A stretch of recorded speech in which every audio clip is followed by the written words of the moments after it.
श्रीरङ्गसिंहगिरिदेशिकपादसेवा प्राप्ताखिल द्रविडवेदरहस्यजातम् श्रीगौतमान्वयजमाश्रितभागधेयम् गोपालदेशिकमहम् शरणम् प्रपद्ये वाधूलन्वयसञ्जातमप्पलार्यतनूभवम् गोपालाचार्य सच्छात्रम् वन्दे वेङ्कटदेशिकम् श्रीवात्स्य वरदाचार्य पौत्रम् तत्पदसंश्रयम् तातार्यतनयम् वन्दे रघुनाथाह्वयम् गुरुम् कास्यपान्वय सञ्जातम् नारायणपदाश्रितम् श्रीमन्नारायणम् वन्दे యతీశ్వరశ్రియాజుషం. సద్గ్రంథాధ్యయన సంగోష్ఠిని ఈనాటి వ్యాసంగానికి సాదరంగా ఆహ్వానిస్తూ కలిసి ప్రార్థన చేసుకుందాం. శ్రీపరాశర భట్టార్య శ్రీరంగేశ పురోహిత శ్రీవత్సాంకసుత శ్రీమాన్ శ్రేయసే మేస్తు భూయసే ఉల్లాస పల్లవిత పాలిత సప్తలోకీ నిర్వాహకోరకిత నేమ కటాక్షలీలాం శ్రీరంగహర్మ్యతల మంగళదీపరేఖాం శ్రీరంగరాజమహిషీం శ్రియమాశ్రయామః.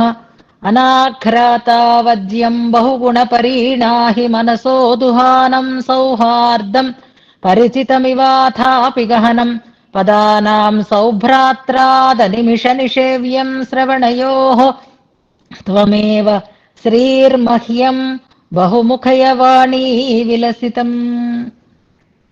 ఈనాడు గోష్ఠికి స్వాగత వచనాలని తెలియచేస్తూ నిన్నటి పాఠ్యాంశాన్ని మననం చేసి మన ముందు ఉంచినటువంటి లతను మనసారా అభినందిస్తున్నాను. ఒక్క నిమిషం అధికంగా అయిన విషయాన్ని సమగ్రంగా చెప్పేటటువంటి ప్రయత్నం చేశారు. చెప్పడంలో కూడా అందులో మునిగిపోయి చెప్పారు. విషయాన్ని అలా భావన చేస్తూ దాన్ని కూర్చుకుని మళ్ళీ దాన్ని చెప్తున్నప్పుడు కూడా అవగతం చేసుకుంటూ చక్కగా విషయాన్ని అందించేటటువంటి ప్రయత్నం చేశారు మన లత. సవరణలు మాత్రం చెప్తాను, జాగ్రత్తగా గమనించండి.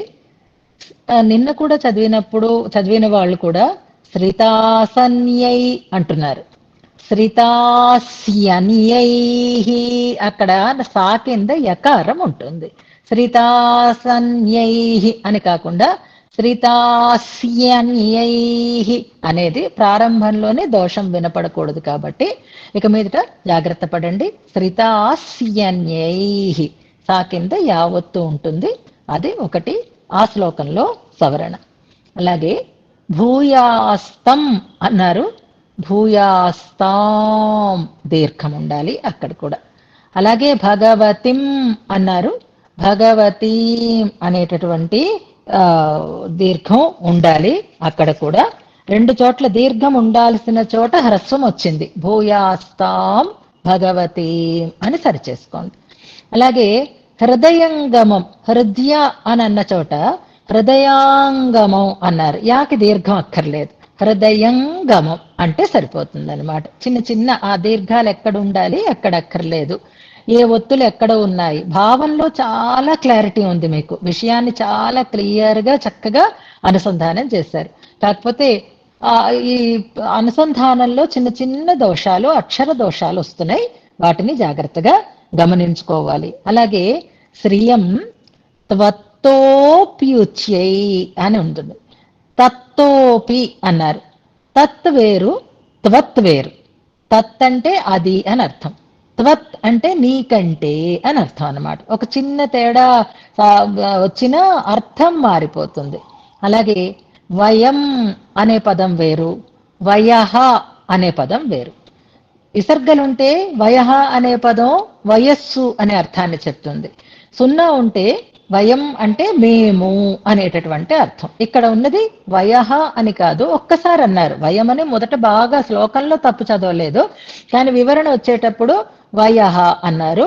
అక్కడ అర్థం మారిపోతుంది. కాబట్టి వయం అనేదాన్నే జ్ఞాపకం పెట్టుకోవాలి అని సూచన చేస్తూ అర్థాన్ని చక్కగా మనం భగవద్ విషయంలో ఉండేటటువంటి తోళినైమేలం అనే దానికి చెప్పుకున్నటువంటి వివరణని చక్కగా మళ్ళీ దాన్ని క్రోడీకరించుకుని దాన్ని కూడా కలుపుకొని సమగ్రంగా ఈ పాఠ్య మననాన్ని చేసి ఈ శ్లోక భావాన్ని అందంగా అందించినటువంటి లతకు ఇతోధికమైనటువంటి ఆచార్య అనుగ్రహం, భగవద్ అనుగ్రహం కలగాలి అని ప్రార్థన చేస్తూ ఈనాటి వ్యాసంగాన్ని మనం శ్లోకానుసంధానంతో ప్రారంభం చేసుకుందాం. 10 శ్లోకాలు అయిన తర్వాత అప్పుడు మళ్ళీ తగ్గించుకుంటూ వెళదాం.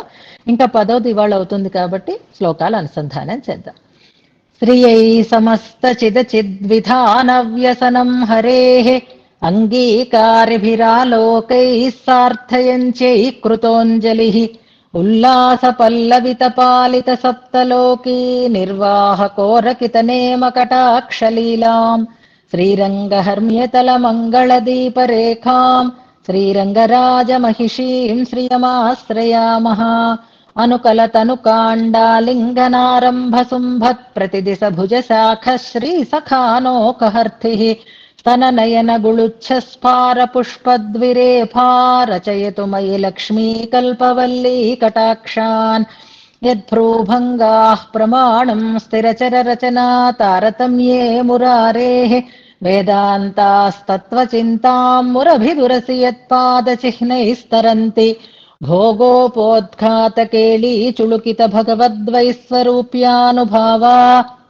సానశ్రీరాస్త్రణీతామమృతలహరిథీలంఘనీయైరపాంగైః యద్యావత్తవ వైభవం తదుచితస్తోత్రాయ దూరే స్పృహా స్తోతుం కేవయమిత్యదశ్చ జగృహుః ప్రాంచో విరించ్యాదయః అప్యేవం తవ దేవి వాङ्मनसयोः భాషానభిజ్ఞం పదం కావాచః ప్రయతామహే కవయితుం స్వస్తి ప్రశస్త్యై గిరాం స్తోతారంతము సంతి దేవి కవయో యో విస్తృణీతే గుణాన్ స్తోతవ్యస్య తతశ్చ తే స్తుతిధురా మయ్యేవ విశ్రామ్యతి యస్మాదస్మదమర్షణీయ ఫణితి స్వీకారతస్తే గుణాః క్షాంస్యౌదార్యదయాదయో భగవతి స్వాం ప్రశ్నువీరన్ ప్రథాం సూక్తిం సమగ్రయతు న స్వయమేవ లక్ష్మీః శ్రీరంగరాజమహిషీ మధురైః కటాక్షైః వైదగ్ధ్యవర్ణగుణగుంఫన గౌరవైర్యాం కండూలకర్ణకుహరాः కవయోధయంతి అనాఘ్రాతావద్యం బహుగుణపరీణాహి మనసో దుహానం సౌహార్దం పరిచితమివాథాపి గహనం పదానాం సౌభ్రాత్రాదనిమిష నిషేవ్యం శ్రవణయోః త్వమేవ శ్రీర్మహ్యం బహుముఖయవాణీ విలసితం శ్రియశ్రీ శ్రీరంగే శ్రియతవ చ హృద్యాం భగవతీం శ్రియం త్వత్తోऽప్యుच्चैर्वयमिह ఫణామశృణుతరాం దృశౌ తే భూయాస్తాం సుఖతరళతారే శ్రవణతః పునర్హర్షోత్కర్షాత్ స్ఫుటతు భుజయోః కంచుకశతం. ఇంతవరకు మనం అర్థంతో అనుసంధానం చేసుకున్నాం. ఇక్కడితోటి పూర్వరంగం పూర్తవుతుందన్నమాట. స్తుతి ప్రారంభం అవుతుంది. ఇవాళ ప్రమాణ తిరట్టు కూడా సావకాశంగానే అనుసంధానం చేసుకుందాం. జాగ్రత్తగా నోట్ చేసి పెట్టుకోండి. మళ్ళీ అడిగినప్పుడు సమయం తీసుకోకుండా నిశ్చయం చేసుకోండి. గ్రంథాన్ని సంసిద్ధంగా పెట్టుకోండి. ఈ అవకాశాలు మళ్ళీ మళ్ళీ రావు. ఇవాళ నాకు 3:30కే ఎగ్జిట్ అవ్వాలన్నటువంటి ఒక తొందర కూడా లేదు కాబట్టి మనం ప్రమాణ తిరట్టు హాయిగా అనుసంధానం చేసుకుందాం. వివరాన్ని తెలుసుకుందాం. నిన్న తిరువుక్కం తిరువాధియ సెల్వా అనేటటువంటి పాశురం వెతికి పెట్టారు చక్కగా. అది పెరియ తిరుముడిలో 7వ పత్తులో 7వ దశకంలో మొదటి పాశురం. అదొకటి నోట్ చేసుకోండి. అలాగే తిరువాయుముడిలో 5వ పత్తులో 9వ దశకంలో 3వ పాశురం. 5, 9, 3 జ్ఞాపకం పెట్టుకోండి. పెరియ తిరుముడిలో 7, 7, 1, తిరువాయుముడిలో 5, 9, 1. ఇది కాకుండా మనత్తాలం వాయాలం అనేటటువంటి తిరువాయుముడి తనియన్ ఒకటి అనుసంధానం చేసుకుందాం. భట్టర్ వారిదే కాబట్టి. భట్టర్ వారిదా కాదా చూసుకోండి. మీరు రోజు చదువుతూ ఉంటారు, నేను చెప్పేస్తున్నాను. అవునా కాదా కూడా మీరు నిశ్చయం చేసుకోండి. ఇక శ్లోకాలలో మనకి శ్రీరంగరాజస్తవంలోనే ఒక శ్లోకం వస్తుంది. ఇవాళ మనం చదివేటటువంటి శ్లోకంలో వచ్చినటువంటి పదప్రయోగం అక్కడ కూడా కనిపిస్తుంది. ప్రథమే పుమాంసః అనేటటువంటి పదం. ఇది శ్లోకం ఏదో నేను చెప్పను, మీరు గమనించుకోగలుగుతారు కాబట్టి నాకు ధైర్యం ఉంది. ప్రథమే పుమాంసః అనేటటువంటి ప్రయోగం ఉన్నటువంటి శ్లోకం శ్రీరంగరాజస్తవం పూర్వ శతకంలో అనుసంధానం చేసుకోవాలి. తర్వాత ఇవాళ రామాయణము చదువుకుందాం, భాగవతము చదువుకుందాం. గుర్తుపెట్టుకోండి, రామాయణంలో మనకి యుద్ధకాండలో 118వ సర్గలో 18వ శ్లోకం. యుద్ధకాండ 118వ సర్గ 18వ శ్లోకం. అలాగే భాగవతంలో దశమ స్కంధం ఉత్తరార్థంలో, అంటే ఉత్తర భాగంలో రుక్మిణీ కళ్యాణ సందర్భం ఆ కథ. అక్కడ శ్రీకృష్ణుడు అగ్నిద్యోతనుడి మాట విని ఆయనకి తన అనుమోదాన్ని తెలిపినటువంటి సన్నివేశం. మళ్ళీ ఒకవేళ శ్లోకాలు తేడాగా ఉన్నా చూసుకుంటారని వివరం చెప్తున్నాను మీకు. భాగవతం, సంస్కృత భాగవతం, దశమ స్కంధం ఉత్తరార్థం 53వ సర్గ 3వ శ్లోకం. నోట్ చేసుకున్నారు కదా? ఒకవేళ తేడా వస్తే మళ్ళీ నేను చెప్తాను. 2 పాసురాలు, ఒక తనియన్ పాసురం, శ్రీరంగరాజస్తవంలో ఒక శ్లోకం, రామాయణంలో ఒక శ్లోకం, భాగవతంలో ఒక శ్లోకం. ఇవాళ హాయిగా చివరిలో మనం అనుసంధానం చేసుకోబోతున్నాం. ఎవరెవరు ఏది చేస్తారనేది కూడా మనసులో నిశ్చయం చేసుకోండి. అడిగిన వెంటనే అనుసంధానం చేయటానికి సంసిద్ధంగా ఉందాం. ఇక నిన్నటి శ్లోకం, భట్టరు వారు స్వామి దగ్గర విన్నపం చేశారు. స్వామి దగ్గరే శ్రీగుణరత్న కోసం విన్నపం జరిగింది అనడానికి ఇది ఒక ఆధారంగా పెద్దలు చెప్తారు. అమ్మవారి సన్నిధిలో కాదు, పెరే పెరుమాళ్ సన్నిధిలోనే చేశారు.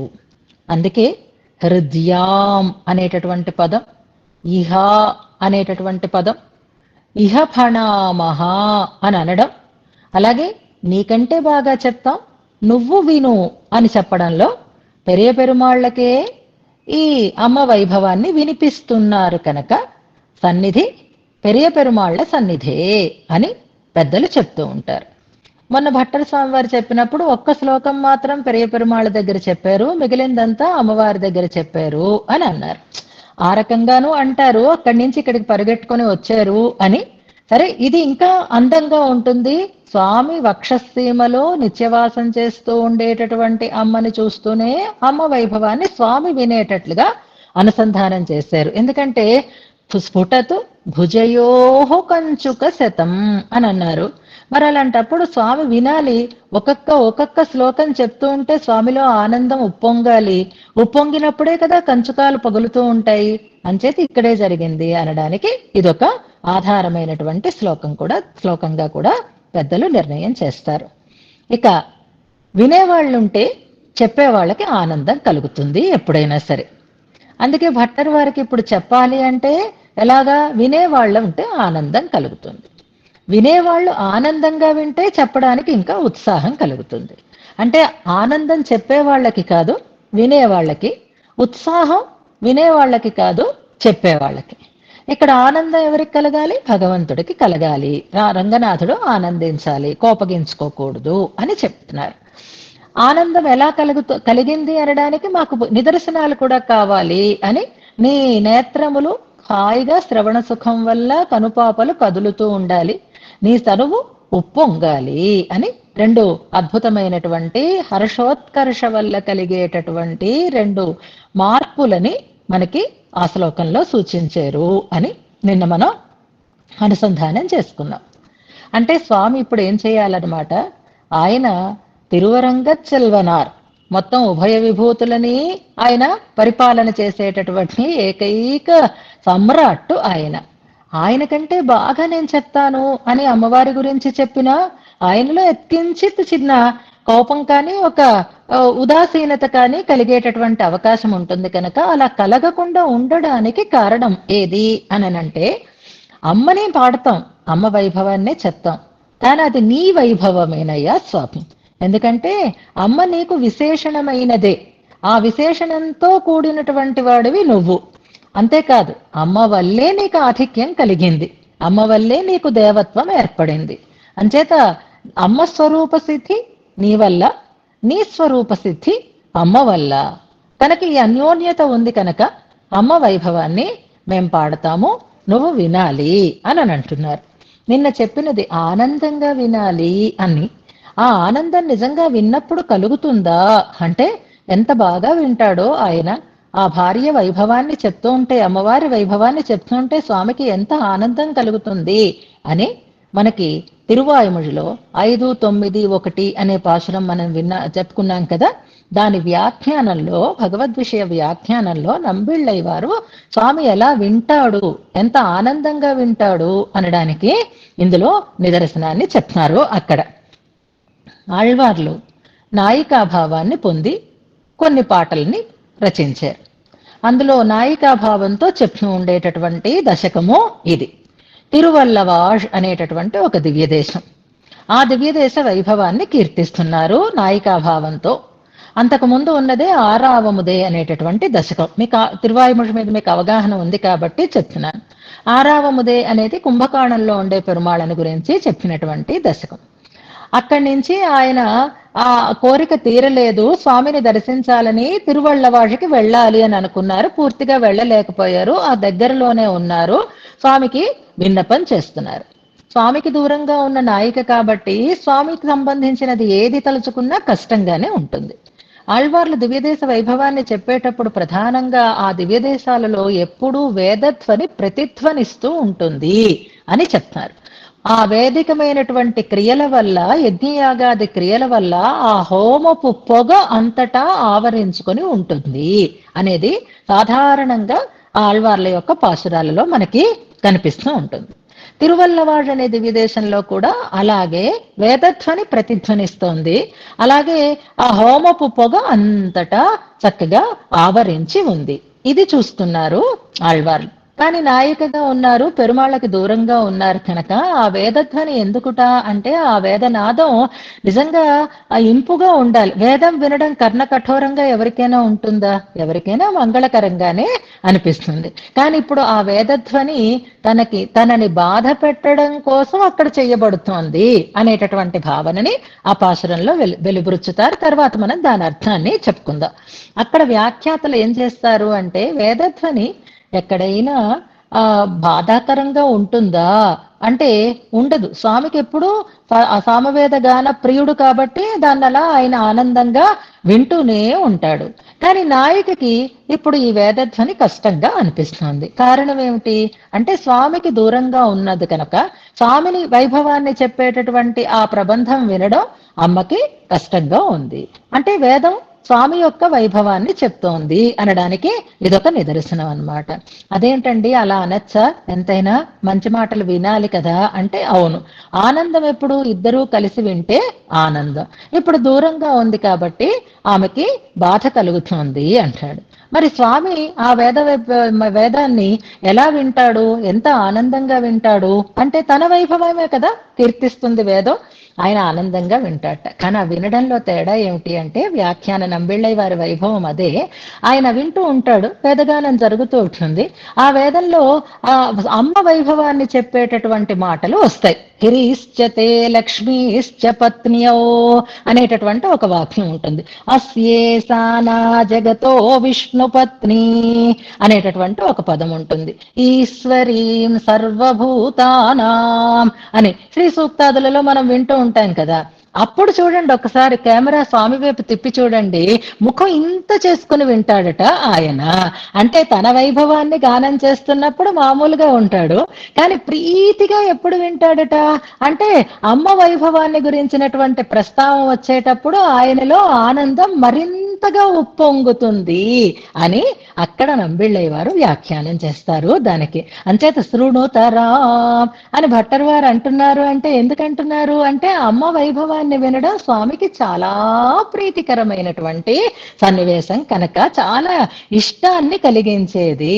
నిత్యం జరుగుతూ ఉండేటటువంటి వేదగానాన్ని కూడా ఆయన అంతే ఆనందంగా వింటాడు. అందులో అమ్మ వైభవం వచ్చేటటువంటి విషయాలు వచ్చేసరికల్లా ఆయన మరింత మరింత ఇష్టంగా వింటాడు అని ఒక ప్రమాణాన్ని మనకు అక్కడ చూపిస్తారు. అందుకే దృశౌతే భూయాస్తం స్ఫుటతో భుజయోహ కంచుక శతం అని ఆశించటానికి కారణం స్వామి యొక్క స్వభావం బట్టి, స్వామి యొక్క ఆ వినడంలో ఉండేటటువంటి ప్రీతి అతిశయాన్ని బట్టి అని అక్కడ ఒక అద్భుతమైనటువంటి సమన్వయం చూపిస్తారు. ఇవన్నీ వెతుక్కుంటే దొరకవు. ఇలా చదువుకున్నప్పుడు మాత్రమే నోట్ చేసి పెట్టుకోవాలి. తర్వాత మనం క్విజులు పెట్టుకున్నప్పుడు స్వామికి వేదం వింటాడు కదా, ఎప్పుడు ఎక్కువ ఆనందంగా వింటాడు అంటే ఈ పాశురాధ్మను అక్కడ కోట్ చేయగలిగేటట్లుగా అవగతం చేసుకోవాలి. ఇక ఇప్పుడు ఇంకొక సమస్య ఏమిటి అంటే శ్రీయశ్రీ శ్రీరంగేసే పూర్తి చేసేసుకోవాలి కదా మనం. ఇప్పుడు ఇందాక మీరు చెప్పారండి పెரிய పెరుమాళ సన్నిధిలోనే విన్నపం చేస్తున్నారు అని. పెரிய పెరుమాళ సన్నిధిలో అయితే ఇద్దరు ఉంటారు కదా, ఆయన ఉంటాడు, ఆమె ఉంటుంది, ఆయనతో కలిసి ఆమె ఉంటుంది. తాయార్ల సన్నిధిలో అయితే తాయార్లు ఒక్కరే ఉంటారు. తాయార్ల సన్నిధిలో తాయార్ల వైభవాన్ని కీర్తించడం ఉచితంగానే ఉంటుంది. కానీ స్వామి అమ్మ ఇద్దరు ఉన్నప్పుడు ఆ ఇద్దరిలో ప్రధానం స్వామి కాబట్టి స్వామి వైభవాన్ని కీర్తించకుండా అమ్మ వైభవాన్ని కీర్తించడానికి ప్రారంభం చేయటం ఎంతవరకు ఉచితం అని ఎవరైనా క్వశ్చన్ అడిగేరే అనుకోటిని, దాన్ని మనం సమాధానం చెప్పాలి దానికి. అవునా, నిజమే కదా. ఇక్కడ అమ్మ స్వామికి విశేషణమైతే విశేషణ విశిష్టుడైనటువంటి స్వామిని కీర్తిస్తే అది ఉచితం, అది పద్ధతి. కానీ మరి ఇప్పుడు భట్టర్ వారు అమ్మ వైభవాన్ని కీర్తించడానికి సిద్ధపడుతున్నారు కదా, దీన్ని ఎలా సమాధానం చెప్పాలి మనం అనంటే దానికి ఒక అందమైనటువంటి సమాధానం చెప్తారు. మనకి ఆళ్వందార్ స్తోత్రం వచ్చు కాబట్టి అందులో ఆళ్వందార్లు స్తోత్ర ప్రారంభం ఎలా చేశారు అంటే నాథమునులకి వందనంతో ప్రారంభం చేశారు. నాథమునులను గురించి 3 శ్లోకాలని మనకి చెప్తారు. చివరిలో కూడా నాథమునుల గురించినటువంటి ప్రస్తావనే ఉంటుంది. మనకి తెలుసు గురు భగవద్వందనం సాధ్యం గురువందన పూర్వకం. మొన్ననే మనం చదువుకున్నాం కాబట్టి భగవంతుడికి నమస్కారం చేయాలి అంటే గురువందన పూర్వకంగా చెయ్యాలి. ఎందుకు అంటే క్షీరం చక్కెర అని సమాధానం చెప్పుకున్నాం, బాగుంది. కానీ భగవంతుడు గురువు ఇద్దరూ ఒకేసారి కనపడ్డారనుకోండి, ఎవరికి ముందు వందనం చెయ్యాలి అంటే కబీర్ దాస్ గారు చెప్పారు, గురు గోవిందు అనేటటువంటి ఒక దోహాలో గురువు గోవిందుడు ఇద్దరు ఒకసారే ఉంటే నమస్కారం ఎవరికి అంటే గోవిందుడికి కాదు గురువుకి అంటారు. గురువుకి ఆ రకమైనటువంటి ప్రాధాన్యం కూడా ఉంది అని అక్కడ మనం తెలుసుకుందాం. ఇప్పుడు ఇంకో సమస్య ఏమిటి అంటే గురువు మన గురువు గారు అంటారు, ఆచార్యుడు ప్రాచార్యులు అంటారు, పరమాచార్యులు అని మనం అనుకుంటూ ఉంటున్నాం కదా. ఇప్పుడు భగవంతుడు గురువు ఉన్నప్పుడు గురువుకే నమస్కారం, భగవంతుడికి నమస్కారం పెట్టాలంటే ముందు గురువుకి నమస్కారం పెట్టాలి, ఇది బాగుంది. మరి గురువు గారు ఆ గురువు గారు ఇలా అందరూ ఒకేసారి కనపడ్డారే అని అనుకోటిని, ఇప్పుడు ఎవరికి ముందు నమస్కారం పెట్టాలి? ఇది ఒక సమస్య. ఎవరికి పెట్టాలి?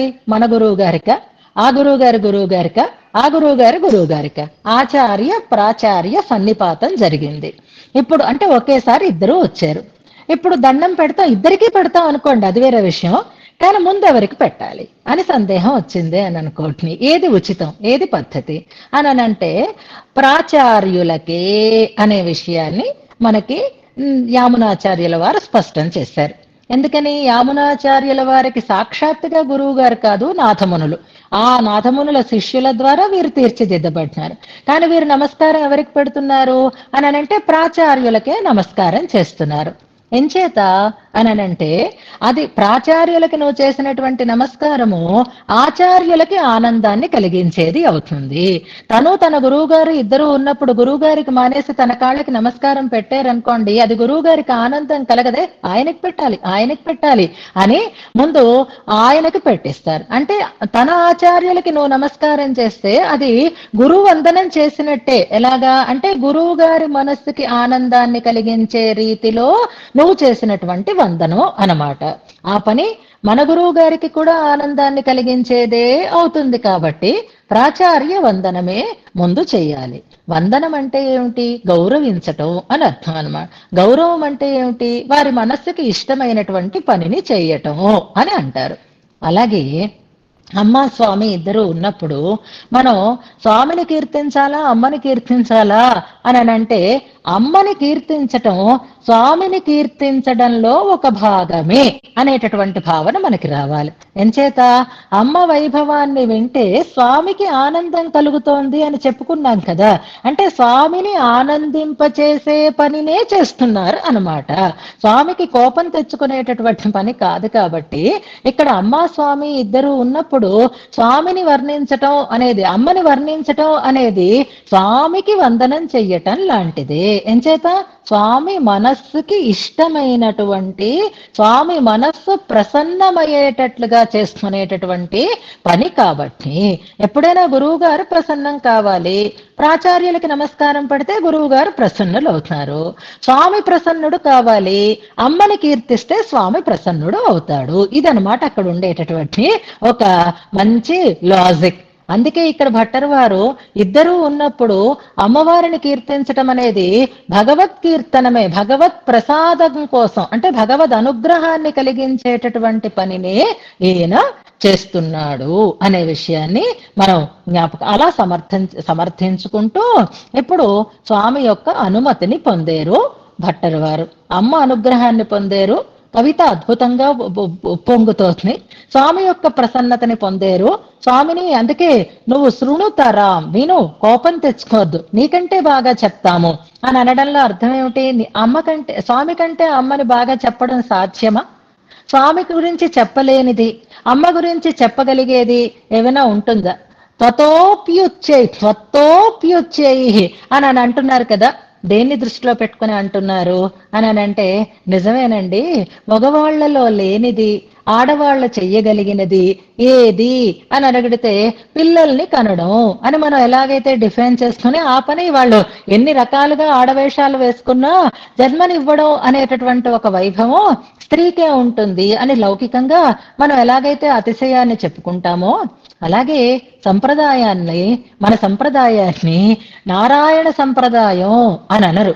ఏమంటారు మన సంప్రదాయాన్ని? శ్రీ సంప్రదాయం అంటారు. గుర్తుపెట్టుకోండి, ఇది లక్ష్మీ సంప్రదాయం, శ్రీ సంప్రదాయం అని దీనికి పేరు. అందుకే శ్రీ జయంతి అని అంటారు.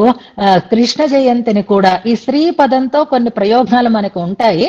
మన సంప్రదాయం పేరు శ్రీ సంప్రదాయం అని అంటారు.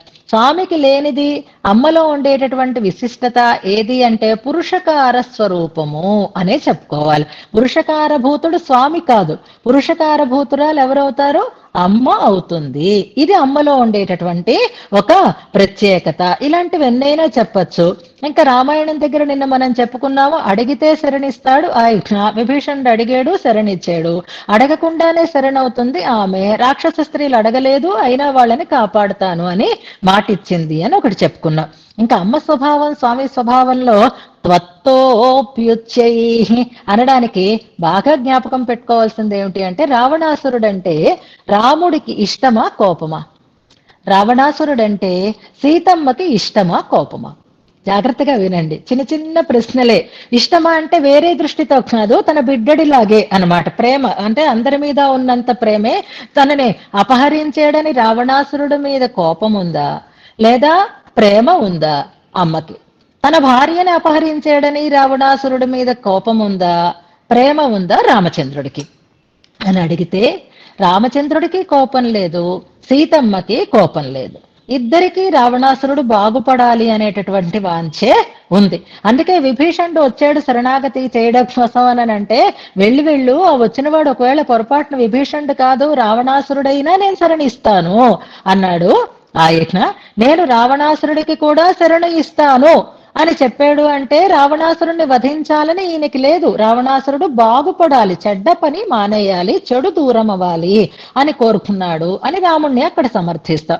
కానీ ఒక స్టేజ్కి వెళ్ళిన తర్వాత రామచంద్రుడు అహత్వా రావణం సంఖ్యే, యుద్ధంలో రావణుణ్ణి వధించి తప్ప నేను వెనక్కి రాను అని ఓ ప్రతిజ్ఞ చేశాడు ఆయన.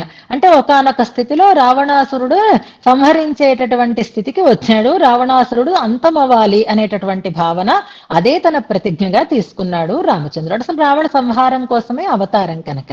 కానీ అమ్మవారికి ఎప్పుడూ అలాంటి దృష్టి లేదు.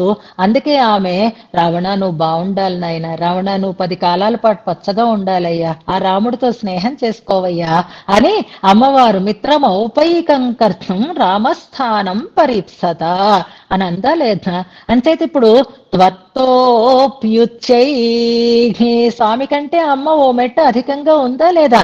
అందుకే రామస్య గోష్ఠి లఘుతరాకృత అని తర్వాత ఇదే స్తోత్రంలో భట్టర్ వారు చెప్తారు కనుక ఆ వైభవాలనన్నింటినీ చెప్పబోతున్నారు భట్టర్ వారు. స్వామిని అలర్ట్ చేశారు. అలర్ట్ చేసి తను ఒక ప్రతిజ్ఞ చేస్తున్నారు. నేను చూడు అద్భుతంగా నీ స్తోత్రం కంటే అద్భుతంగా అమ్మ గురించినటువంటి స్తోత్రాన్ని నేను చేస్తాను అని ఒక ప్రతిజ్ఞ చేసేశారు వెనకటి శ్లోకంలో. ఇప్పుడు మనకి పూర్వరంగం పూర్తయిపోయింది. అరగంట కూడా పూర్తయిపోయింది. అరగంట కూడా ఎక్కువే అయింది, కానీ తప్పదు మనకి. ఇంకా ఇక్కడి నుంచి కొత్త దాంట్లోకి మనం ప్రవేశిస్తున్నాం కాబట్టి ఇందులో మనకి 4 శ్లోకాలు మంగళాచరణం ఇప్పుడు చెప్పారు లత తన మననంలో. 4 శ్లోకాలు స్తోత్రం చేయడానికి కావలసినటువంటి ఆసక్తిని చెప్తూ లక్ష్మీ అమ్మవారి యొక్క అనుగ్రహాన్ని ప్రార్థించటం, ఒక శ్లోకంలో స్వామి దగ్గర ప్రతిజ్ఞ చెయ్యడం, స్వామి యొక్క ఆమోదాన్ని కూడా పొందడం. అంతవరకు వచ్చిన తర్వాత ఇక్కడి నుంచి స్తోత్రాన్ని ప్రారంభం చేస్తున్నారు. అంటే శ్రీగుణరత్న కోసం అసలు లక్ష్మీ స్తుతి ఎక్కడి నుంచి మొదలుపోతుంది అంటే 10వ శ్లోకం దగ్గర నుంచి ప్రారంభం అవుతోంది. మళ్ళీ ఇందులో కూడా విభాగం మనం చేసుకోవాలి అంటే 10 నుంచి 14వ శ్లోకం వరకు ఎన్ని శ్లోకాలు? 5 శ్లోకాలు గుర్తుపెట్టుకోండి. 10 కూడా కలుపుకొని అనమాట. 10 నుంచి 14వ శ్లోకం వరకు ఒక రకంగా స్తుతి సాగుతుంది. అమ్మ వైభవం ఒక రకంగా చెప్పబడుతుంది. ఏ రకంగా చెప్పబడుతుంది అంటే వేదాలు, ఇతిహాసాలు, వేదోపబృంహణాలలో అమ్మ వైభవం ఎలా చెప్పబడుతోంది అనే దాన్ని మనకి వివరణ చేస్తారు. అంటే వేదాలు కానీ వేదోపబృంహణాలైనటువంటి స్మృతి ఇతిహాస పురాణాదులు కానీ చెప్పేది అమ్మని అనే విషయాన్ని. అంటే ఆ ప్రమాణాలలో చెప్పబడేది అమ్మ యొక్క వైభవమే అని మనకి ఒక 5 శ్లోకాలలో స్పష్టం చేయబోతున్నారు భట్టర్ వారు. ఆ 5 శ్లోకాలలో మొదటి శ్లోకాన్ని ప్రారంభం చేసుకుంటాం మనం. అంతేకాదు ఈ ఈ శ్లోకంలో ఇప్పుడు ఇంతవరకు వర్ణన చేస్తాను అంటున్నారు. కవయితం అని అంటున్నారు. మరి నువ్వు చెయ్యాలనుకుంటున్నటువంటి ఒక కృతికి పేరు పెట్టేవా లేదా అని అడుగుతారు ఎవరైనా. ముందు టైటిల్ డిసైడ్ చేసుకోవాలి, అప్పుడు విషయం అందులో మనం కూర్చిపెట్టుకోవాలి. అలాగే రాసేటప్పుడు ఒక వ్యాసం రాసినా, ఒక ప్రబంధం రాసినా దానికి తగినటువంటి ఒక నామం పెట్టుకోవాలి, ఒక పేరు పెట్టుకోవాలి. ఆ పేరు పెడుతున్నారు ఇవాల్టి శ్లోకంలో. అంటే శ్రీగుణరత్న కోసం అనేటటువంటి నామకరణం చేస్తున్నారు. పిల్లలు పుట్టగానే ఏం చేస్తారు? మొట్టమొదటి సంస్కారం ఏమిటి అంటే నామకరణం అనేటటువంటిదే కదా, పేరు పెడుతున్నారు వ్యవహారం కోసం. అలాగే ఇప్పుడు ఈ స్తుతి ప్రబంధం ఆవిర్భవించబోతోంది. ఆ స్తుతి ప్రబంధానికి నామకరణం కూడా చేస్తున్నారు ఈ శ్లోకంలో. శ్లోకాన్ని ముందుగా అనుసంధానం చేసుకుందాం. దేవి శృతిం భగవతీం ప్రథమే పుమాంసః త్వత్సద్గుణౌఘ మణికోశ గృహం గృణంతి తద్వార పాటన పటూని చ సేతిహాస సంతర్క్షణ స్మృతి పురాణ పురస్సరాణి. మరొకసారి చదువుతాను. దేవి శృతిం భగవతీం ప్రథమే పుమాంసః త్వత్సద్గుణౌఘ మణికోశ గృహం గృణంతి తద్వార పాటన పటూని చ సేతిహాస సంతర్క్షణ స్మృతి పురాణ పురస్సరాణి. ఈ శ్లోకంలో ఒకే ఒక్క క్రియాపదం ఉంది. ఈ క్రియాపదాన్ని 2 సార్లు మనం అన్వయం చేసుకోవాలి. ఒక్కసారే ఉంది క్రియాపదం, అది గృణంతి అనేది క్రియాపదం. గృణంతి జాగ్రత్తగా నోట్ చేసి పెట్టుకోండి. ఫణామహ అని ఒక క్రియాపదం నిన్నటి శ్లోకంలో వచ్చింది. ఇందులో గృణంతి. అలాగే జగృహు అని ఒక శ్లోకంలో వచ్చింది. మనకి కొత్త క్రియాపదాలు అనమాట. గృణంతి అనే పదం ఇంతవరకు మనం ఏ స్తోత్రంలోనూ వినలే. ఇందులో గృణంతి అంటున్నారు. గృణంతి అంటే అర్థం ఏమిటి అంటే స్పష్టంగా చెప్తున్నారు అని అర్థం అన్నమాట. వ్యక్తంగా అంటే స్పష్టంగా, ఎక్కడా ఏ రకమైనటువంటి సందేహము లేకుండా అనేటటువంటి ఒక వివరణ మనకి తెలియచేస్తారు. గృణంతి అని వ్యక్తం కథయంతి అని అర్థం దానికి. అంటే స్పష్టంగా చెప్తున్నారు అని అర్థం.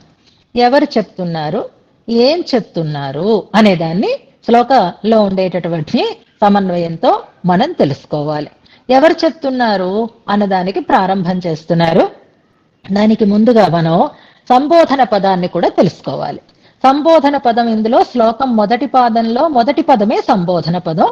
దేవి అని ప్రారంభం చేస్తున్నారు. దేవి ఇలా మనకి శ్లోకంలో మొదటి పాదంతో సంబోధన ప్రారంభమైంది. నిన్నటి శ్లోకంలో కూడా శ్రీయశ్రీ శ్రీరంగేశయా అని పిలిచారు. అది సంబోధన పదం. అలాగే మనకి సంబోధనతో ప్రారంభమైనటువంటి శ్రీస్తవంలో ఉండేటటువంటి శ్లోకం ఒకసారి జ్ఞాపకం చేసుకుంటే, హే శ్రీర్దేవి, హే అనేటటువంటి సంబోధనార్థక పదంతో పాటుగా శ్రీర్దేవి అంటూ పిలుస్తారు కూరత్నాళ్వాన్. అందులో ఇక్కడ హే లేదు, శ్రీ లేదు, దేవి అని పిలుస్తున్నారు. అంటే శ్లోకంలో మొదటి పాదంలో మొదటి పదమే సంబోధనార్థకంగా ప్రారంభం అవుతోంది. దేవి అనే పదం ఇంతకు ముందు కూడా మనకి 2 శ్లోకాలలో వచ్చింది. అందులో మొదటి పాదంలో ఒక చోట వచ్చింది, 3వ పాదంలో ఒక చోట వచ్చింది, మధ్యలో వచ్చింది. కానీ ఈ శ్లోకంలో ప్రారంభంలోనే వస్తోంది. గమనించండి, దేవి అనేది సంబోధన. భగవతి అని ఉంది కదండి, అది మాకు సంబోధన అని అలా అర్థమైపోయింది, మేము అది కూడా నోట్ చేసి పెట్టేసుకున్నాం అంటే తొందరపడకండి. ఎందుకని? అది సంబోధన కాదు. ఇందులో ఆ భగవతి అనేటటువంటి మాటని భగవతి అని లేదు, భగవతీ అని ద్వితీయాంతంగా ఉంది. అంచేత ఇది వేదానికి విశేషణంగా వాడుతున్నారు తప్ప అమ్మవారికి పిలుపుగా ఇందులో వాడటం లేదు. అది ఇంతకు ముందు భగవతి అనేది అమ్మని గురించే ప్రయోగించారు.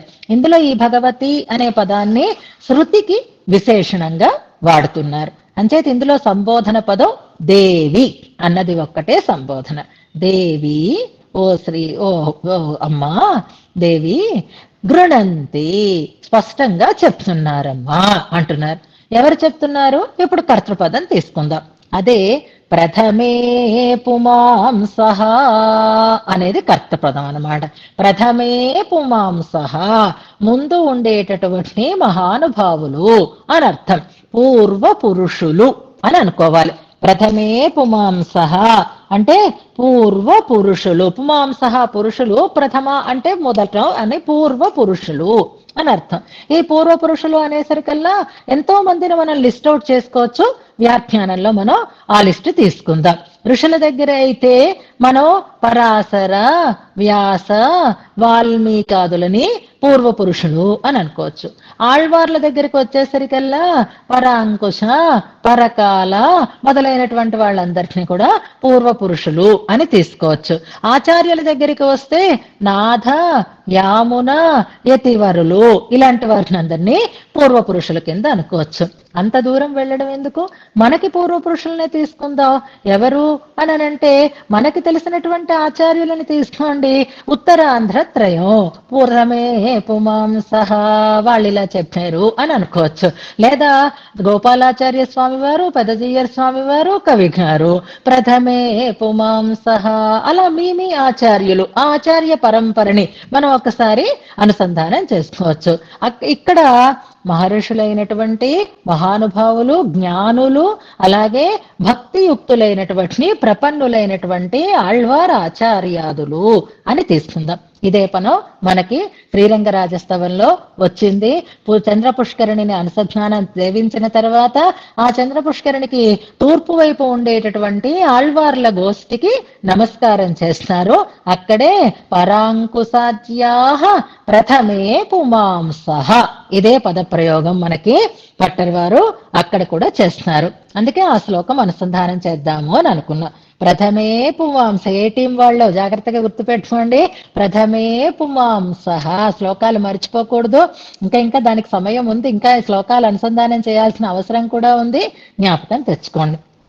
ఏం చెప్తున్నారు, దేనిని చెప్తున్నారు అంటే ఇప్పుడు చెప్పేవాళ్ళు ఎవరో చెప్పారు, ఎలా చెప్తున్నారో చెప్పారు, దేనిని చెప్తున్నారు అనే దాన్ని తెలుసుకోవాలి. ఏమని చెప్తున్నారు అంటే భగవతీ శృతిం, గుడ్ శ్లోకం నెంబర్ పెడుతున్నారు.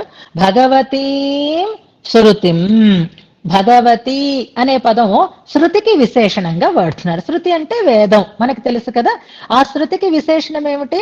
భగవతి అని చెప్తున్నారు. అంటే పూజ్యనీయమైన అని ఒక అర్థము, లేదా మంచి ఇక్కడ పూజ్యతావాచకంగానే తీసుకోవాలి. అమ్మవారికి స్వామివారికే తప్ప షడ్గుణ పూర్తి అనేది ఇక్కడ మనకి తెలియదు.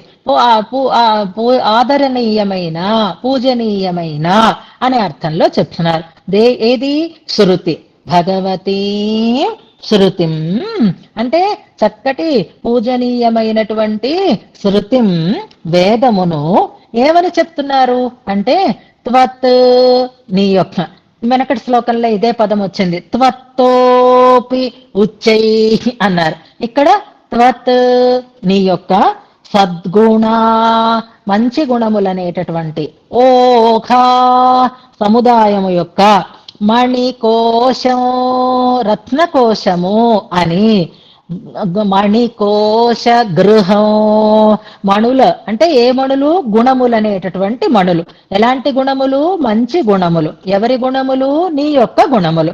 త్వత్ సద్గుణ ఓఘ మణికోశ గృహం ఆ గుణములే మణులు అంటే అవే రత్నములు. ఆ రత్నములకి కోశ గృహం. కోశగృహం అంటే దాన్ని భద్రపరిచేటటువంటి భాండాగారము అని అంటున్నారు. మనం శ్రీగుణ రత్న కోశం అని చెప్పుకున్నాం చూసారా, ఆ నామం ఇక్కడ మనకి స్పష్టమవుతోంది. ఎలాగా? మనకి ఈ స్తుతి ప్రబంధం పేరు శ్రీగుణ అనేది పెట్టారు.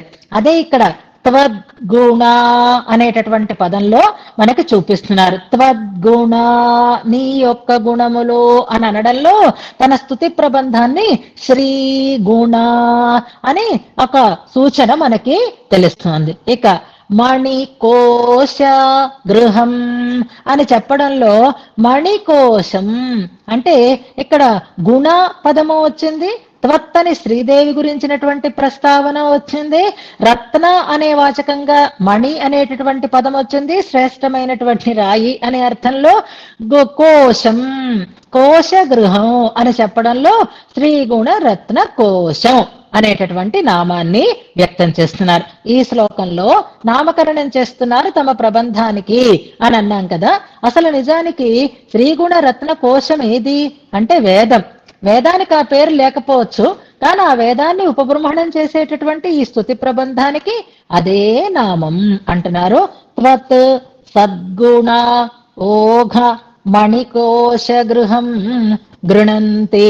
మణికోశ గృహం కోశ గృహము అంటే భాండాగారము, ఒక దాచి ఉంచి భద్రపరిచి ఉంచినటువంటి ఒక స్థానము, ఒక స్థలము అని చెప్తున్నారు. దేన్ని? వేదాన్ని అని అంటున్నారు. ఆ వేదం ఎలాంటిది? గొప్పది. గొప్పదైనటువంటి వేదము ఏం చెప్తోంది? అమ్మలో ఉండేటటువంటి సద్గుణాలన్నింటినీ కూడా చక్కగా భద్రపరిచి ఉన్నది అంటున్నారు ఇందులో. అవునా? అదేంటది? వేదమంతా స్వామి వైభవాన్ని చెప్తోందని కదా మేము విన్నాం. మేం వినడం కాదు, స్వామి చెప్పుకున్నాడు కదా. వేదాలతో ఎవరు తెలియబడుతున్నారు అంటే భగవద్గీతలో స్వామి చెప్తున్నాడు, వేదైశ్చ సర్వైః అహమేవ వేద్యః చెప్పుకున్నాడా లేదా స్వామి? అన్ని వేదాలు కూడా నా గురించే చెప్తున్నాయి, అన్ని వేదాల చేత తెలియబడేది నేనే అని కదా చెప్తున్నారు. వేదైశ్చ సర్వైరహమేవ వేద్యః వేదాంతకృత్ వేద విదేవ చాహం. ఇది భగవద్గీతలో స్వామి చెప్పిన మాట. సర్వే వేద యత్పదమామనంతి అని ఉపనిషద్వాక్యం కూడా ఉంది. అంటే ఇంతవరకు వేదం ఎవరిని చెప్తుందని అనుకుంటున్నావు? వేదంలో ఎవరి వైభవం చెప్పబడింది అని స్పష్టంగా ఉంది మనకి. అంటే స్వామి యొక్క వైభవం అని. మరి ఇప్పుడు స్వామి ఈ భట్టర్ వారు ఏమంటున్నారు? త్వత్సద్గుణౌఘ మణికోశ గృహం అని అంటున్నారు. ఇదేలాగా అంటే పైన అలాగే రాసి ఉంటుందండి, అది లైబ్రరీ అని రాశారండి, తాళం వేసి ఉందండి. ఇప్పుడు పైనుంచి చూస్తే అది లైబ్రరీ, అది పుస్తక భాండారము అని మనం అనుకోవచ్చు. కానీ నిజంగా లోపల ఏముందో తెలియాలి అంటే తలుపు తెరిచి చూడాలి కదండి. చూస్తే అప్పుడు లోపల ఏముంది అనే తెలుస్తుంది. ఏదైనా పైకి ఒకలా అనిపిస్తుంది, లోతుకు వెళితే అందులో ఉండేటటువంటి అసలు విషయం తెలుస్తుంది మనకి. పైకి మాటలు ఒకలా ఉంటాయి, కొంచెం ఆలోచిస్తే ఓహో వీళ్ళ ఉద్దేశం ఇదా అంటే నన్ను పొగడలేదనమాట, నన్ను తిట్టారనమాట అని అప్పుడు మనకు అర్థమవుతుంది అనమాట. మామూలుగా అయితే ఫస్ట్ టైం విన్నప్పుడు ఆహా ఎంత చక్కగా పొగుడుతున్నారండి అని అనిపిస్తుంది. తర్వాత క్లాస్ అయిపోయిన తర్వాత జానకమ్మ గారు సెటైర్లు మన మీదే వేశారు అని మనకు అవగతం అవుతుంది. అవగతం అవడానికి కొంచెం టైం పడుతుంది. అది లోతుకు వెళితే తెలుస్తుంది అందులో సారం ఏమిటంటే ఇక్కడ సెటైర్లు కాదనుకోండి. అలాగే ఈ ఈ వేదం కూడా స్వామి వైభవాన్ని చెప్తున్నట్లుగానే అనిపిస్తుంది. కానీ లోతుకి వెళ్ళి చూడండి, విప్పి చూడండి, తెరచి చూడండి, అప్పుడు మీకు అర్థమవుతుంది నిజంగా దానికి ప్రమేయం ఏమిటి అనేది. అది ప్రమాణం కదా, ఆ ప్రమాణానికి ప్రమేయం ఏమిటి అనేది ఎలా తెలుస్తుంది అంటే తెరచి చూడాలి, లోతుకి చూడాలి, లోపలికి చూడాలి. తెరవాలంటే ఎలాగండి? తాళం వేసింది కదా, మేము తెరవగలమా అంటే తాళం చెవి మీ దగ్గర ఉంటే తప్పకుండా తెరవగలుగుతారు. ఇప్పుడు ఈ వేదం అనేటటువంటి ఈ కోశగృహాన్ని తెరవాలి అని అంటే తాళపు చెవి కావాలి. ఆ తాళపు చెవులు ఏవి అంటే దానిలో ఉండే అసలు విషయాన్ని ఆంతర్యాన్ని వివరించేటటువంటి తాళపు చెవులు ఏవి అంటే తత్ ద్వార. అదొక మణికోశ గృహం కదా, ఆ గృహానికి ఒక ద్వారం ఉంటుంది కదా, ఆ ద్వారం లాక్డ్ కదా, ఆ లాక్ చేసినటువంటి ఆ ద్వార పాటన పటూని, ఆ ద్వారా పాటనం చెయ్యాలి అంటే ఆ తలుపు తెరవాలి. అలా తెరవడానికి పటూని సమర్థములు అయినవి అని అంటారు. మనకి ఏదైనా ఎంతైనా ఉండొచ్చు, పెద్ద ఇల్లే ఉండొచ్చు, కానీ చిన్న తాళం చెవి ఉంటుంది. ఆ తాళం చెవిని మనం భద్రపరచుకోకపోతే కలిగే ప్రమాదం ఎలా ఉంటుందో వేరే చెప్పక్కర్లేదు. ఇప్పుడు ఇల్లు మనం బాగా కట్టేసుకుంటున్నాం, తాళాలు కూడా గట్టి తాళాలు వేయించేసుకుంటున్నాయి. ఇదివరకట్లాగా ఏదో కప్ప వేసి తాళం వేసి అది ఆ కప్ప బద్దలు కొడితే హాయిగా విడిపోయేది. ఇప్పుడు అలా కాదు, ఇంటర్లాక్లు, అందులో ఒక డిజిటల్ గా మళ్ళీ రకరకాలైనటువంటి ఇవి తీసుకుంటాం. అప్పుడు అది తెరవాలి అంటే కేవలం తాళపు చెవి ఉంటేనే తెరబడుతుంది, సులభంగా తెరిచిపోతుంది, లోపలికి ప్రవేశం మనకి ఏర్పడుతుంది. అలాగే ఈ మణికోశ గృహాన్ని తెరవడానికి, ఆ ద్వారాన్ని తెరవడానికి తత్ ద్వార పాటన పటూని మీరు తెరుచుకోవట్ని. ఇప్పుడు మీకు కీలు ఇస్తున్నాం, తాళం చెవిలు ఇస్తున్నాం. ఎలాగా అంటే ఒకటిస్తే చాలదండి, ఇదివరకు ఒకటికి రెండు తాళాలు ఉంటున్నాయి, ఇప్పుడు 3 తాళాలు వస్తున్నాయి. ఎందుకైనా మంచిదని ఆ 3 తాళాలు సపరేట్ గా మనం పెట్టుకోవాలి. దేంతో తెలిసినా సరే వస్తుంది. అలాగే ఇప్పుడు సేతిహాస, ఇతిహాసములతో పాటుగా సంతర్కణ మంచి తర్కం అంటే మీమాంసా శాస్త్రం అని అంటారు. స్మృతి ధర్మశాస్త్రాలు, పురాణములు, పురస్సరాణి మొదలైనవి అని అర్థం. అంటే ఇవి ముందుగా కలిగినవి అని అర్థం అన్నమాట. అంటే వీటితో పాటుగా ఇంకా కొన్ని లిస్ట్ అవుట్ చేస్తున్నారు. ముందున్నవేవి అంటే ధర్మశాస్త్రాలు, ముందున్నవేవి ఇతిహాసాలు, ముందున్నవేవి మీమాంసా శాస్త్రాలు, వేదాంతార్థాన్ని తర్కిస్తాయి కాబట్టి సంతర్కణములు అని అంటారు. వీటితో పాటుగా ఇంకా ఉన్నాయండి పురస్సరాణి, ఇంకా డూప్లికేట్ కాదు, ఇవి కూడా ఒరిజినల్సే. ఎలాగా అంటే ఆగమ శాస్త్రాలు ఉన్నాయి, దివ్య ప్రబంధాలు ఉన్నాయి. ఇవన్నీ తీసుకోండి. ఆగమాలు, ఆళ్వార్ల ఉత్తులు, ఇవన్నీ కూడా ఆ మణికోశ గృహాన్ని తెరవడానికి కావలసినటువంటి తాళపు చెవులు సుమండి అంటున్నారు. అంటే ఈ ఆగమాది శాస్త్రాలని, ఈ ఇతిహాసాదులని మనం అనుసంధానం చేస్తేనే వేదంలో ఉండేటటువంటి అసలు విషయాన్ని మనం తెలుసుకోగలుగుతాము. అలాగే ఈ శ్రీగుణరత్న కోశాన్ని మనం అర్థంతో అనుసంధానం చేసుకుంటున్నాము అని అంటే మాకు బాగా అర్థమైపోతోందండి. అబ్బో ఎంత ఎంత ఆనందంగా ఉంది, అసలు పెన్ను తీయటం లేదు, పుస్తకం తీయటం లేదు, మా పిల్లలు మాకు చాలా హెల్ప్ చేస్తున్నారు చక్కగాను. మనం అనుకుంటున్నా కదా నోట్స్ అని, ఆడియో అని, మైండ్ మ్యాప్స్ అని, ఇవన్నీ ఉంటే శ్రీగుణరత్న కోసం అర్థం అవదా చెప్పండి అని అనుకోకండి. ఇవన్నీ ఉంటే శ్రీగుణరత్న కోసం అర్థం కాదు. ఇవన్నీ కేవలం ఒక చిన్న సహకారులు మాత్రమే. శ్రీగుణరత్న కోసం నువ్వు పూర్తిగా అర్థం చేసుకోగలగడానికి నీకు ఉండాల్సినటువంటి సాధన సామగ్రి ఏది అంటే సేతిహాస సంతర్క కణ స్మృతి పురాణ పురస్సరాణి, వీటి గురించినటువంటి జ్ఞానం నీకు ఉంటేనే శ్రీగుణరత్న కోశంలో ఉండేటటువంటి ఆంతర్యం నీకు అర్థమవుతుంది.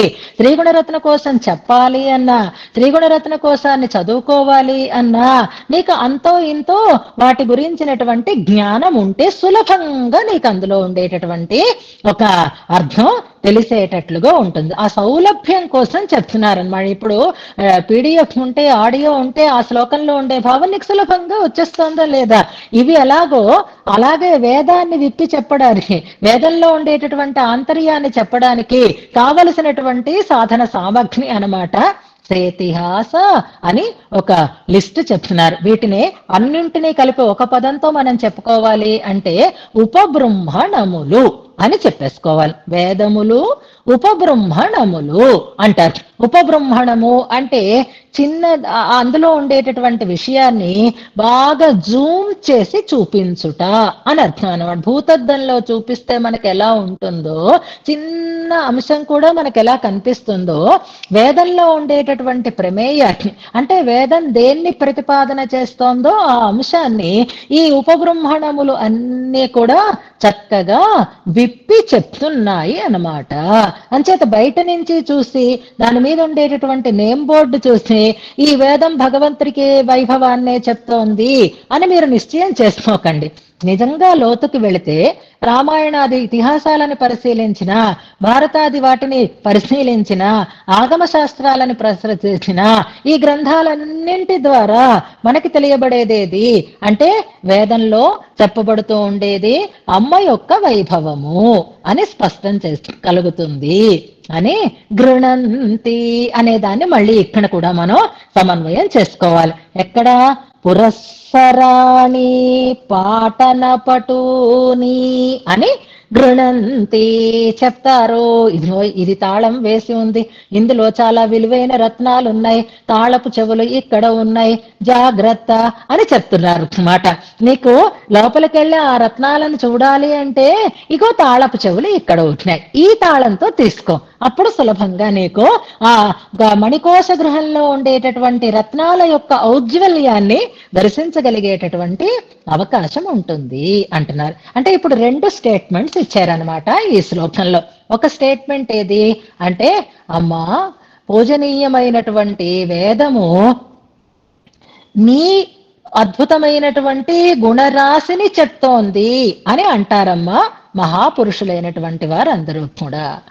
ఆ నీ గుణ వైభవాన్ని తెలుసుకోవాలి అంటే దానికి ఆధారములు ఏవి అనంటే ఇతిహాస పురాణములు మొదలైనవన్నీ దానికి ఆధారములు అని చెప్తున్నారు.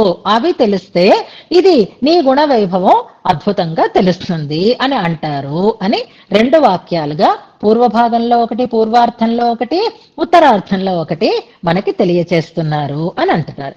ఇప్పుడు మనం మిగిలిన వాటిని పక్కన పెడితే ఇక్కడ శృతి అంటున్నారు.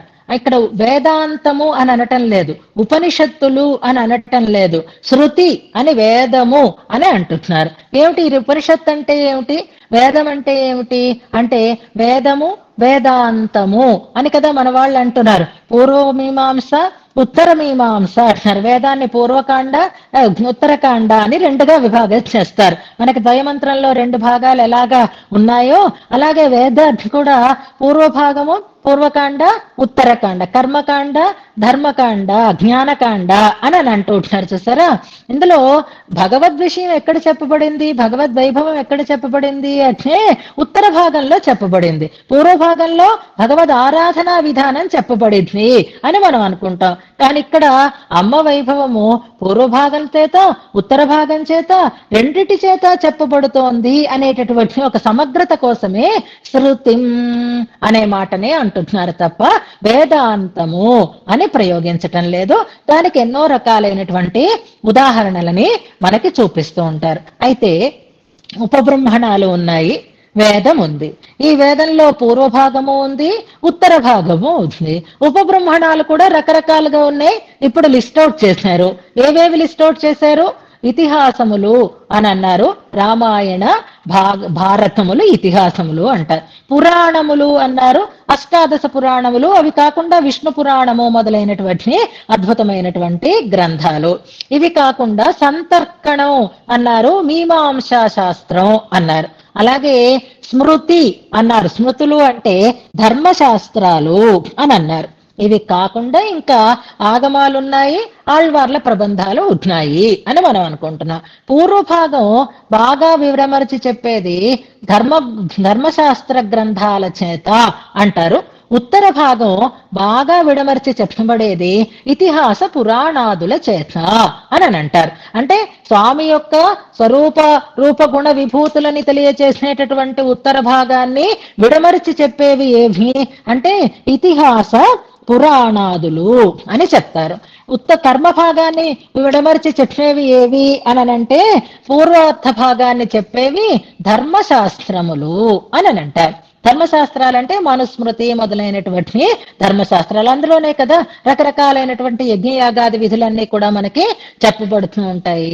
ఇప్పుడు ఈ వేదంలో చెప్పబడినది అమ్మ వైభవమే అనడం కోసం మనకి తెలిసినటువంటి ఒక ఎగ్జాంపుల్ ని మనం ఇక్కడ చెప్పుకుందాం, తర్వాత దాన్ని పరిపూర్ణం చేసుకోవచ్చు. ఇక్కడ ఇంకొక సందేహం కలుగుతుంది చూడండి. త్వత్ సద్గుణౌఘ మణికోశ గృహం అంటున్నారు. త్వత్ నీ యొక్క అని అంటున్నారు, అంటే అమ్మవారి యొక్క. సద్గుణ అనాల, గుణ అంటే చాలదా? శ్రీ సద్గుణ రత్నకోశం అన్నారా, శ్రీ గుణ రత్నకోశం అని అన్నారా? శ్రీ సద్గుణ అనలేదు కదా, శ్రీ గుణ అనే కదా అన్నారు. శ్రీ గుణ అంటే సద్గుణములు అనే అర్థం ఆటోమేటిక్ గా అందులో వస్తుంది కదా. మరి ఇక్కడ ఎందుకు సద్గుణ అని ఎందుకు అంటున్నారు? అమ్మలో చెడ్డ గుణాలు ఉంటాయా? ఉండవు కదా, ఆమె భగవతి అని అనుకున్నాం కదా. అలాంటప్పుడు సత్ అనే పదాన్ని ఎందుకు పెట్టాల్సి వచ్చింది అని ఒక సందేహం. అవును కదా, నిజమే, సద్గుణాలు ఉంటారా? అక్కడ ఏదో ఒక తమాషా కథ కూడా మనకి చెప్తూ ఉంటారు. ఎవడో ఒక ఆయన ఒక అమ్మడానికి పట్టును, అంటే చేపలు అమ్మబడును అనే దాన్ని చెప్తున్నారు. ఆ మాట కాకుండా మన ఇక్కడ పళ్ళు అమ్మబడును అని బోర్డు పెట్టినట్ట. ఒక ఆయన వచ్చి అమ్ముతున్నది పళ్ళే కదా, మళ్ళీ చెప్పాలా అని ఆ పండు తీసేయమన్నట్ట. అమ్మడానికే కదా కూర్చున్నావు, అమ్మబడును అనాలా అని అన్నాడు. ఇక్కడే కదా ఉన్నావు, ఇక్కడ అని అనాలా అని మొత్తం మీద బోర్డులో ఏ పదము అవసరం లేదు అన్నట్లుగా ఓ చమత్కారం చెప్తూ ఉంటున్నారు. అలాగే ఇక్కడ త్వత్ సద్గుణ అనడం ఎందుకు? అమ్మలో దుర్గుణాలు ఉంటాయని ఆలోచన రావడానికి, కాకపోతే గుణ అంటే సరిపోతుంది కదా. ఎందుకంటున్నారు అంటే ఇది అమ్మకి సంబంధించిన మంచి చెడు గుణాలని చెప్పేది కాదు, గుణాలకి సంబంధించినటువంటి గొప్పతనాన్ని చెప్పేది. ఎలాగా అంటే మామూలుగా అయితే గుణాలని బట్టి వ్యక్తికి గొప్పతనం వస్తుంది, కానీ అమ్మ దగ్గర స్వామి దగ్గర అయితే అమ్మని స్వామిని ఆశ్రయిస్తే గుణాలకి గొప్పతనం వస్తుంది. ఇది మనం చదువుకుంటూనే ఉన్నాం కదా. అంచేత అమ్మయ్య వీళ్ళు శ్రీరంగనాథ సంభావన గోష్ఠిలో ఉన్నారండి, అందుకని సద్గుణ అని అనొచ్చు. వీళ్ళు సద్గ్రంథాధ్యయన సంగోష్ఠి అనుకోండి, కానీ ఇప్పుడు గుణాలు అంటే సద్గ్రంథాధ్యయన సంగోష్ఠి, సద్గుణాలు అంటే శ్రీరంగనాథ సంభావన సంగోష్ఠి. ఏమిటో ఎక్స్ట్రా క్వాలిఫికేషన్ అంటే ఆ గోష్ఠిలో అన్వయించటం వీళ్ళకి ఒక ప్రత్యేకతని తెచ్చింది. రేపు పొద్దున్న మన వార్షికోత్సవంలో వరివస్యలో ఏదో చిన్న అవార్డు వస్తుంది, ఓ ప్రత్యేకమైనటువంటి మంగళాశాసనం. ఎంత తెలివైన వాళ్ళు ముందు పేరిచ్చి, నిజంగా వీళ్ళు అదృష్టవంతులండి, అలా వాళ్ళ ఉనికిని నిలబెట్టుకున్నారండి. రేపు పొద్దున ఫోటోలు వాళ్ళకి తీస్తారు, మధ్యలో మేము దూరితే మా జానకమ్మ గారి కళ్ళని మా మీదే ఉంటాయి, అందరి ముందర మమ్మల్ని కసురుతారు, ఫోటోలు మీరు రావద్దంటారు, మీరు చదవలేదంటారు. ఎన్ని బాధలు! వాళ్ళు ఎంత అదృష్టవంతులు నిజంగా, చక్కగా వాళ్ళకి ఆ బుద్ధి కలిగిందండి అని ఎలా అనుకుంటున్నామో, అలాగే ఈ గుణాలకి అమ్మని ఆశ్రయించటం వల్ల సత్త ఏర్పడింది అనమాట. అందుకని ఆ గుణాల యొక్క గొప్పతనాన్ని చూసి సద్గుణౌఘా సత్త కలిగిన గుణములు అని అనడంలో అమ్మలో చెడు మంచి గుణములని కాదు, సత్తండి అసలు ఆ గుణాలు నిలిచి ఉన్నాయి అంటే అమ్మని ఆశ్రయించి ఉన్నాయి కనుక అంటున్నారు ఒకటి. రెండవది ఓఘం అన్నారు. ఓఘం అంటే సముదాయము అని అర్థం అన్నమాట. ఆ సముదాయం కూడా మన రామాయణం క్విజ్ కోసం రాధిక ఒక మంచి మ్యాథమెటికల్ ఇది తయారు చేసి పెట్టారు. అందులో సంఖ్యాశాస్త్రాన్ని చెప్పేటటువంటి పదాలు చెప్పేటప్పుడు ఓఘము అన్నదాన్ని ఎంత సముదాయమో దాన్ని లిస్ట్ అవుట్ చేసి పెట్టారు. అందుకే మన పాపాలని పాప ఊఘములు అంటారు. అంటే ఇంకా ఆ లెక్క చాలా అనంతం. ఇప్పుడు సద్గుణ ఓఘం పదంతో మనకేం చెప్తున్నారంటే అనంతములు, ఆనంత్యం ఇక్కడ చెప్పబడుతోంది. ఇక మణికోశం అంటున్నారు. మణులు అని చెప్పడం ఉజ్వలమైనవి, కాంతివంతమైనటువంటి గుణములు. ప్రతి పదంలోనూ కూడా మనకి ఒక విలక్షణత్వం కనిపిస్తూ ఉంటుందన్నమాట.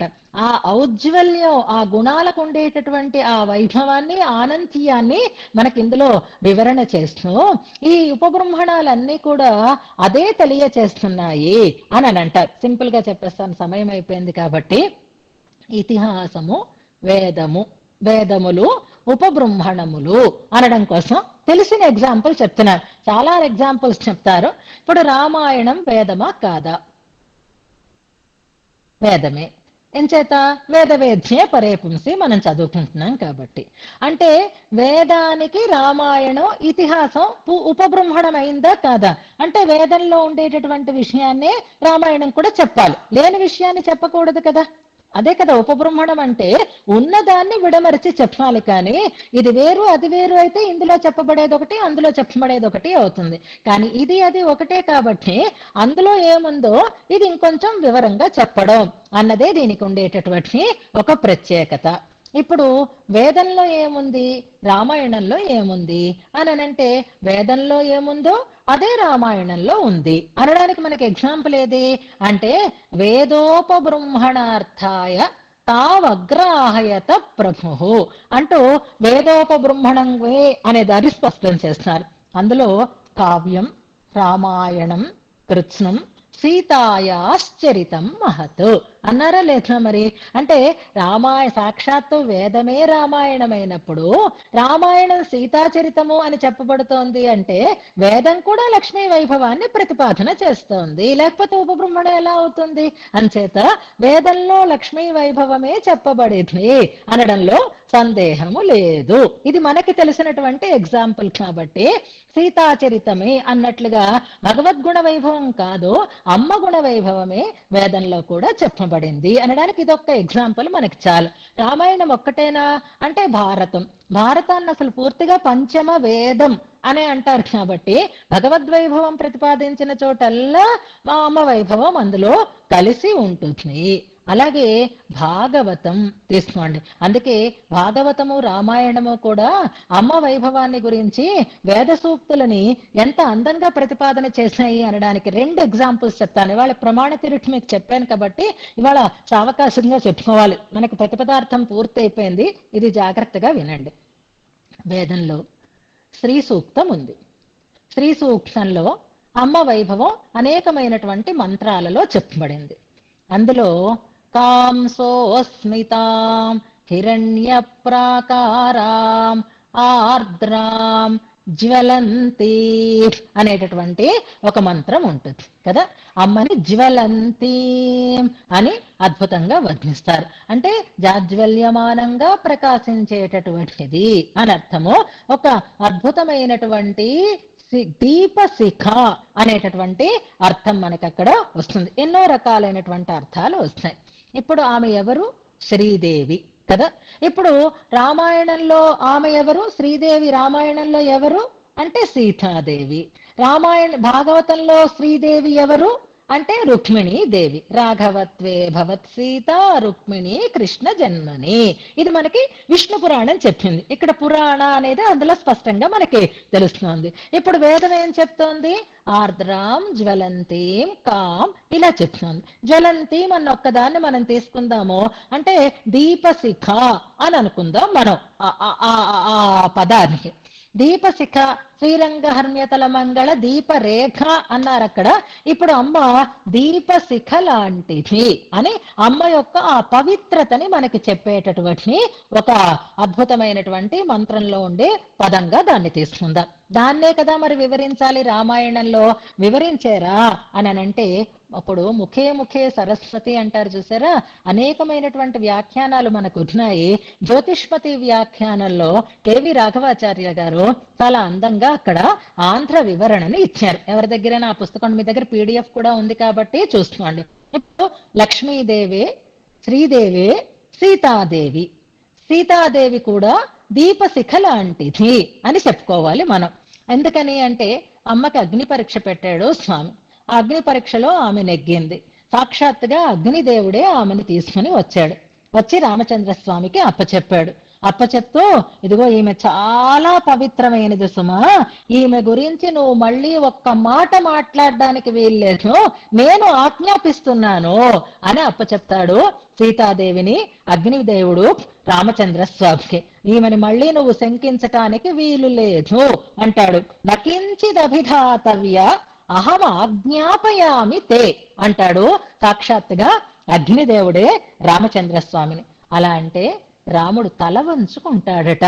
అయ్యో ఎంత తప్పు చేశాను నేను, నిజమే దీపశిఖ లాంటి ఈమెని రావణాసురుడు అసలు స్పృశించటానికి కూడా అవకాశం లేదు. దీపాన్ని ఇలా ముట్టుకుంటే ఏమవుతుంది? దీపం ఆరిపోదు, మన చెయ్యి కాలిపోతుంది. అసలు ముట్టుకునేటట్టు రీతిలోనే ఉండదు. ఆ అగ్ని శిఖ అంటారు చూసారా. అప్పుడు రామచంద్ర స్వామి అన్న మాటే మనం ఆ శ్లోకాన్నే తర్వాత అనుసంధానం చేసుకోబోతున్నాము. దుష్టాత్ముడైనటువంటి రావణాసురుడు ఈమెని స్పృశించడానికి కూడా అవకాశం లేనంత పవిత్రత కలిగినటువంటి అగ్ని శిఖ ఈమె, నేను అది తెలుసుకోలేకపోయినాను అని అమ్మవారిని తానే తన నోటితో అగ్నిశిఖ అని కీర్తిస్తాడు, ఒప్పుకుంటాడు రామచంద్ర స్వామి. రాముణ్ణి ఎన్ని రకాలుగానూ అంటారు, కానీ నిజంగా రామాయణం చదవట్ని, ఆ సన్నివేశం చదవండి. రామచంద్ర స్వామి సీతమ్మది తప్పు అని అనడు, తనదే తప్పు అనే దాన్ని, తను శంకించడం తప్పు అనే మాటని తానే ఒప్పుకుంటాడు. అక్కడ సీతాదేవిని అగ్నిశిఖ అని రామచంద్ర స్వామి ఆమెని అభినందిస్తాడు, భావిస్తాడు. అది వాల్మీకి ప్రయోగం. అంటే ఆర్ద్రాం జ్వలంతీం దీపశిఖ అనే మాటని ఇక్కడ అద్భుతంగా వివరణ చేశారు. ఇక రుక్మిణీదేవిగా మళ్ళీ వచ్చింది భాగవతంలో స్వామి శ్రీకృష్ణుడు అయినప్పుడు. ఇప్పుడు రుక్మిణీదేవిని కూడా దీపశిఖ అనే వర్ణిస్తాడు. సాక్షాత్తుగా శ్రీకృష్ణ పరమాత్మ, ఎవరెవరో కాదు, భగవంతుడే తన పత్ని అయినటువంటి అమ్మవారిని చెప్పినటువంటి మాట. ఇక్కడ మనం తెలుసుకోవడానికి బాగా సులభమైన ఒక సూచన ఉంటుంది, ఒక క్లూ మనకి. అగ్ని ద్యోతనుడు అనే బ్రాహ్మణుణ్ణి కదా రుక్మిణీదేవి పంపించింది. ఆ స్వామికి సందేశం ఇచ్చి పంపించిన బ్రాహ్మణుడి పేరేమిటి? అగ్ని ద్యోతనుడు. అగ్నిని ప్రకాశింపచేసేటటువంటి వాడు. వెళ్ళాడు ఈయన, ఆయన ఆదరించాడు. ఏమిటిలా వచ్చావు అని అన్నాడు. అంటే ఇదిగో సందేశాన్ని ఇచ్చాడు.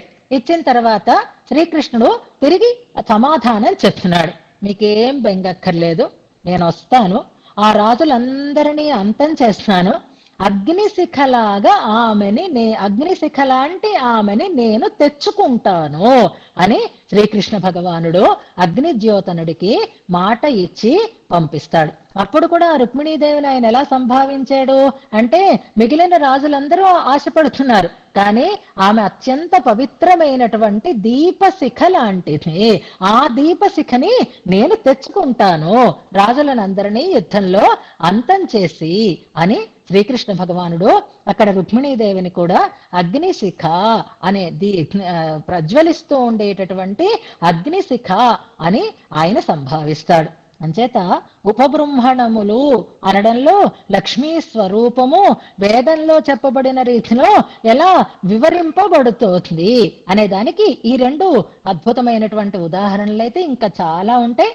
వాటిని యథావకాశం మనం రేపు వివరణ చేసుకుందాము. అంచేత వేదం కేవలం స్వామి వైభవాన్ని కాదు, లోతుగా చూస్తే అమ్మ వైభవాన్నే వివరణ చేస్తోంది.